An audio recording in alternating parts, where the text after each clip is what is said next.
Hey Waffle Gang, I do hope you're well. My name is Mark and today we're checking out some more Reddit stories, and if you do love a Reddit story, why not consider hitting that like, subscribe, maybe that notification bell too, and let's crack on with today's first story. Much love guys. Now today's first story comes from One Accomplished 427 and it says, am I the arsehole for telling my boyfriend my dad was dead?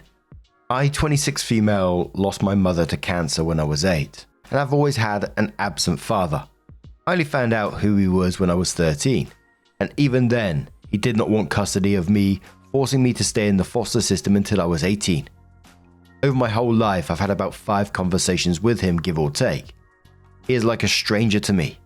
He appears once in a blue moon to ask for money or something along those lines. It doesn't really bother me anymore. I've just learned to accept it now, but I don't like talking about it, so to avoid that conversation with people, I usually just say both my parents are dead.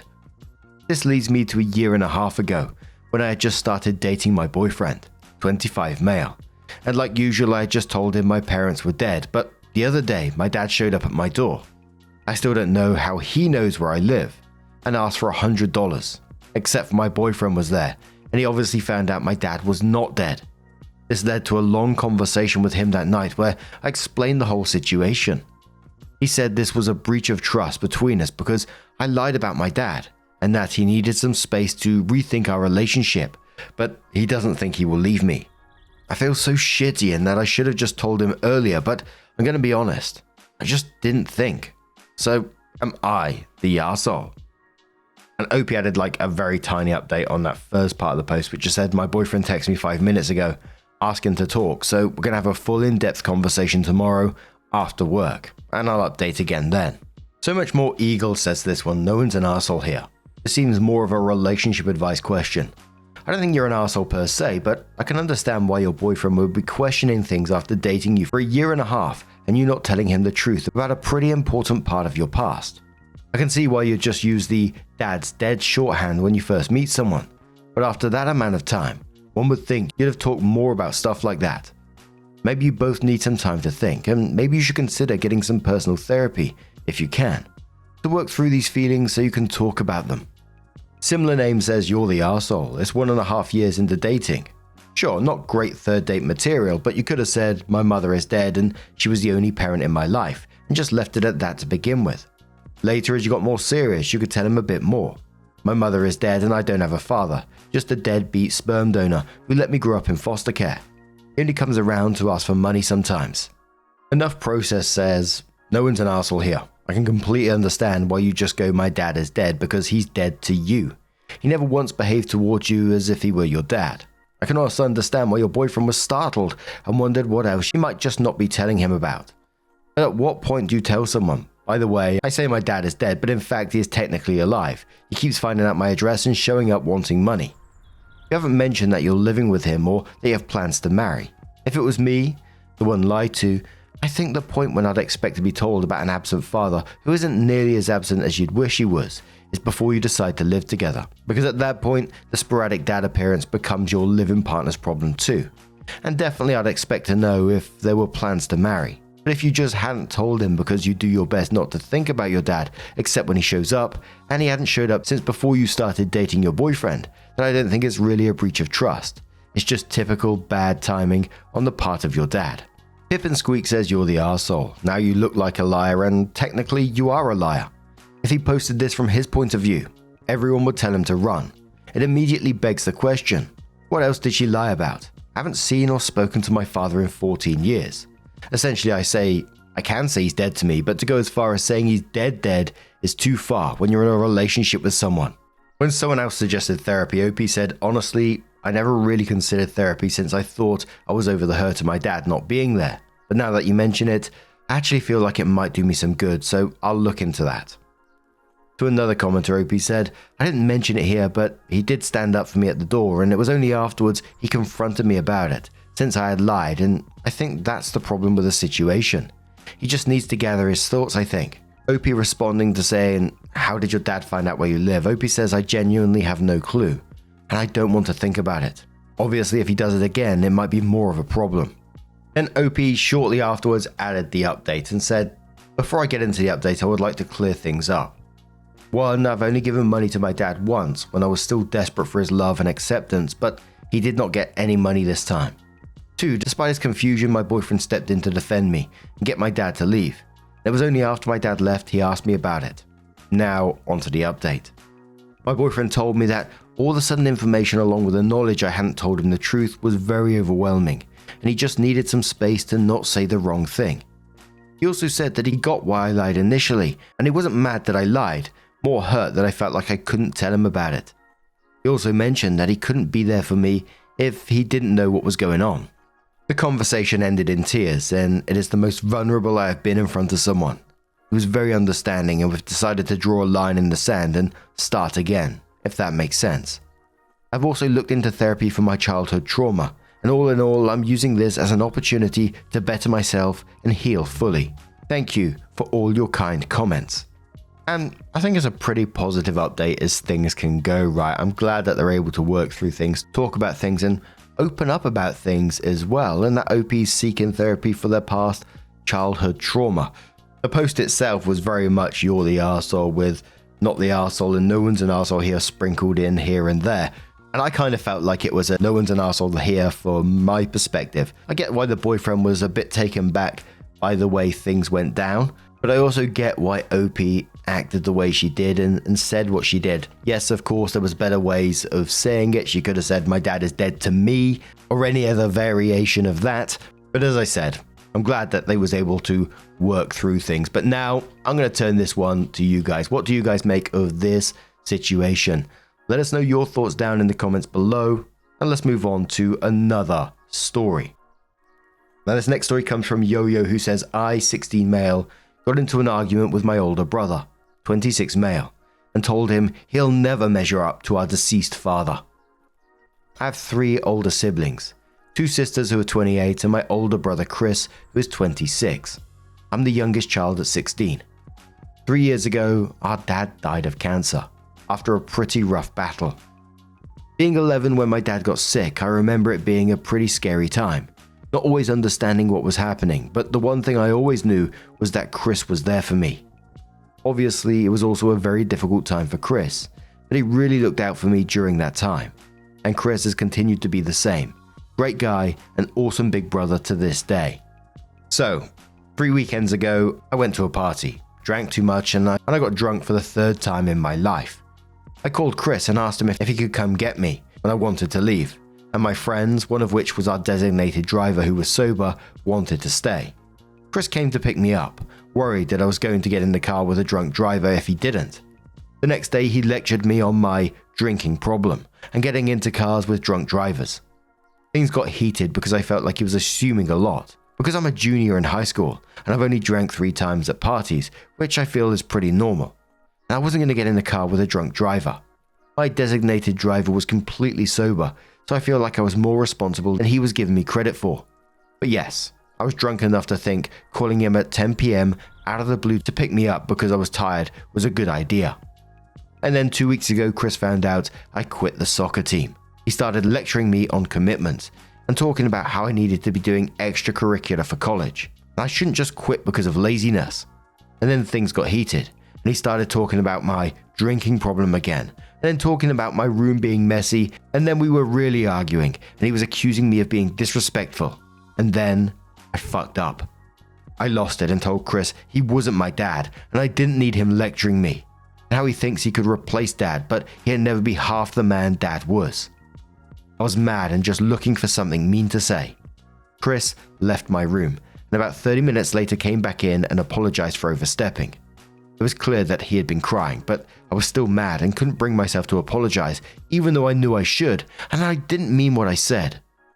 Chris left and went back to his place, and we didn't talk for 3 days.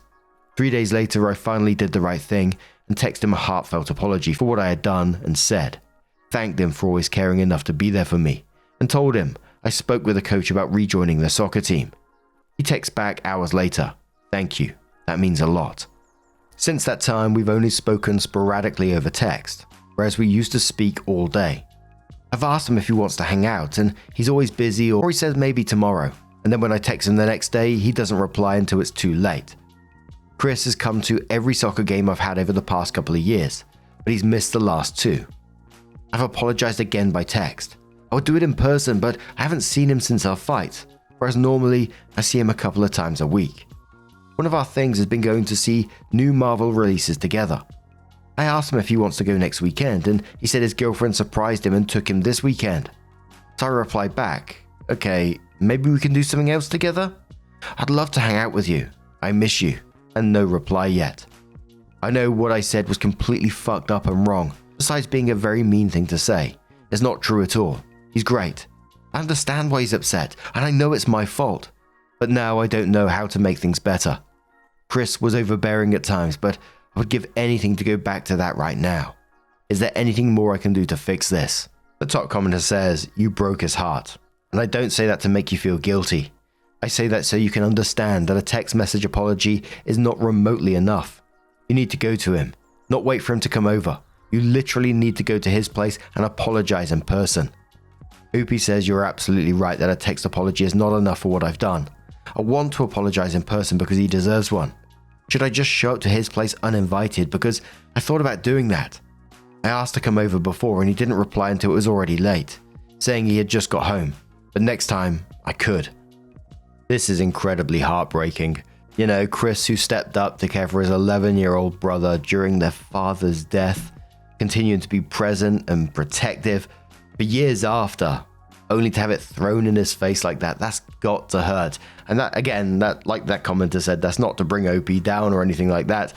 I don't think Chris is pulling away out of punishment. Feels like it's about protection. Like, he's probably really worried about overstepping again and, you know, questioning everything because of what was said to him. And that stuff before probably all felt really natural for him, caring for his brother like that. And yes, what OP said was heartbreaking. I can remember in my teen rebellion years, saying some stupid shit. Again, not excusing it, of course. But I agree with that comment that you just need to speak to him face to face, tell him exactly what you wrote here. But OP comes in with our update 2 months later and says, I thought I'd provide an update to my first post. Someone advised me that I write my brother a letter apologizing, which I did. I apologized for being mean and hurtful, and that I was wrong for doing that. I also got him a separate card and wrote a message thanking him for everything he's done for me. I went to his house with my letter and card, and when I found out he was home, to go talk to him. But unfortunately, when I got there, he was gone already, so I slid them under the door. When he got back home, he found them and read them, and then he called me to arrange to come see me. He came over here and I apologized in person for what I said. He was very straightforward with me and honest about my actions. He explained that the reason he had been avoiding me lately is because he needed some time apart because he was beginning not to like me. He said he loved me, but he didn't want to be around me sometimes. That was pretty hard to hear. He said that lately I've just been not very nice. The comment about our dad was by far the worst, but I make other snappy comments. He tried to brush it off as me being just a teenager, but had now decided it was best to let me know. Being a teenager is not an excuse to be a constant asshole to everybody at home, is how he put it. He gave a few examples, and looking back, he was absolutely right. It was pretty upsetting to hear. I know he wasn't saying it to upset me. I was thankful that he was telling me, or at least I'm thankful now. I promised that I would check my attitude. He said a little more thoughtfulness was all I needed, and that even though sometimes I act like an arsehole, he knows I'm not one. After we finished talking, we hugged. He told me not to forget that he loves me and that I'm great.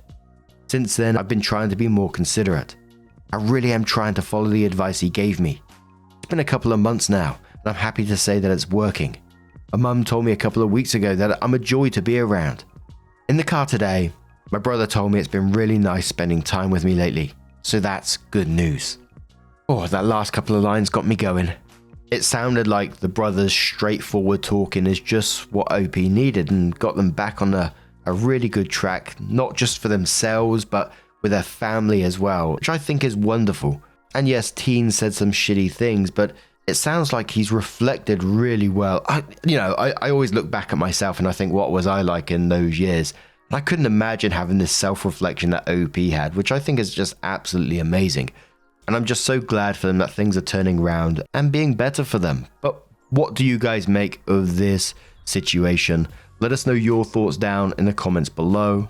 And let's move on to another story. Now this next story is a totally random one. Some people call it a troll post. It does have an update, but I was reading some of the comments on it, and some people saying the same sort of shit that happened with them was wild. This one is titled, "My 28 female boyfriend, 29 male, grabbed a stranger's ice cream. Can't believe this actually happened." So, we were out walking around this evening. He'd mentioned wanting to get an ice cream, but hadn't brought money, and neither had I. We usually take a walk after dinner, and don't buy stuff during it unless we decide beforehand we want to get something that night. So, as we're walking past a group of people, he made a sudden movement to the side and then started running in the opposite direction, full speed. It was so fast I hadn't seen exactly what he did. People were saying things like, "Holy shit," and "Oh my god." One guy said, "He took my ice cream," and that's when I realized what had happened.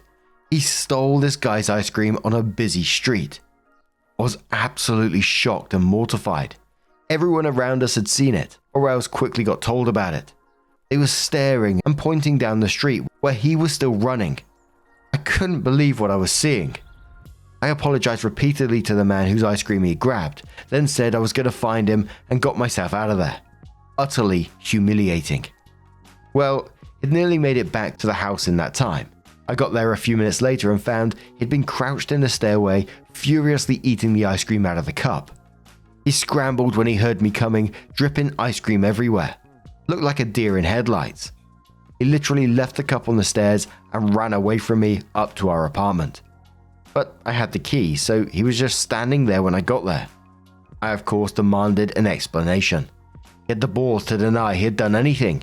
He insisted he didn't know what I was talking about. I sort of lost it and started yelling at him. "The cup is down on the stairs. Your hands and mouth are covered in it. A dozen people literally saw you snatch it right out of the guy's hand. What the fuck do you mean you don't know?" He then changed his story and said it was just a joke. What the fuck? He decided to reenact a YouTube prank video on a random stranger. How is that a prank? After I led us inside, I kept asking what makes him think that's okay to do, and he changed the story again. This time he said he doesn't know why he did it. It was just an urge. I didn't even know what to say, so I told him I needed some time to myself. I'm seriously disturbed. He got no good reason. This is completely out of character for him. He's always very mild, reserved, and treats people, especially me, very kindly. He's the last person I thought would do something like this. What do I do next to figure out what the fuck that was about?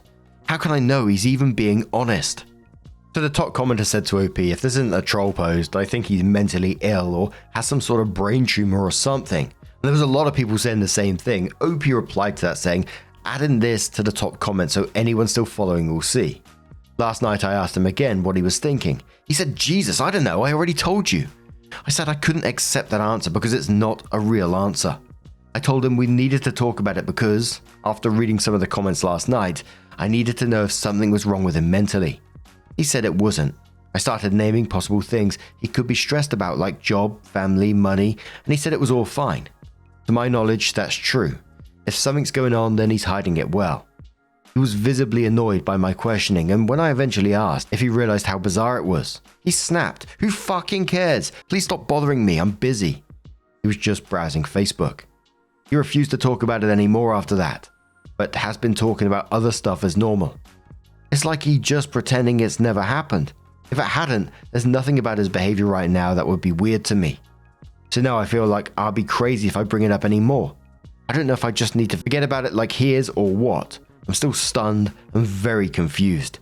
And here's one of the comments I was talking about. Ashley replied saying, "I'm ashamed to say I've been there. I dated a guy for 3 years, late 20s, and one day we were talking out of his apartment and his neighbor was celebrating a birthday and had balloons on the door. Out of the blue, he runs up to the door and pops all the balloons. I was dumbfounded. This behavior made no sense to me, and he had never done anything like it before. He ran down the hall and down the fire escape stairs. I had to run after him because I was so embarrassed to be associated with him after that and didn't want his neighbors to see me. I forgot what his explanation for his behavior was, but it didn't make sense. Long story short, he's bipolar amongst other things. I think Esso is mentally ill. I'm pretty sure of it actually." So OP came in with a mini update and says, "So I finally got the explanation from him yesterday. Turns out he was in a Discord server chat where the members all dare each other to humiliate themselves by doing outlandish things in public they'd never normally do. He's told me he's left the group because the experience was really stressful to him, not exciting like he thought when he joined. It was the first time he had taken on one of the dares. He said that afterwards he just didn't know what to say and couldn't believe he'd actually done it. He was extremely apologetic for acting like a lunatic, causing me to worry about him. We had a long talk about it last night. I genuinely believe he regrets it. He knows what a stupid fuck up it was. Not much else to say really. Just wanted to come back now that I got the answers. Thank you to everyone who tried to make sense of it in the original post and who gave me advice for talking with him. I mean, I'm not sure if I'm believing that whole Discord thing anyway. Why would you? Surely you'd need some way to prove you was doing it if you was doing it for some kind of challenge on Discord or whatever. You need a camera, something. Otherwise, why would you do it in the first place? Because you can't prove it. I swear, like, that was like similar to a plot of a film or something. Anonymous people daring you to do stuff over the internet. Not sure if that's true or not, but maybe I'm making that up. But this guy is 29 doing that. And if it did turn out to be some sort of Discord thing and not, something else going on, this guy's 29 years old. To be fair though, I'd love to have been on that street when that shit was going down, because that's wild, isn't it? I'm just picturing this guy stood there with his ice cream and then suddenly his hand's empty and he's just looking like, what the hell is some guy bolting down the road with a tub of ice cream in his hand? Absolutely wild scenes. But what do you guys make of this situation? Let us know your thoughts down in the comments below. Now, just a huge thank you for being here today, getting involved in the stories, your love, your support, your time. It always means the absolute world to me. So thank you so, so much. And hopefully I'll see you in the next one. Take care and much love. Wake up, get up, stretch my legs, eat some breakfast, milk and eggs, brush my teeth up, wash my face, throw my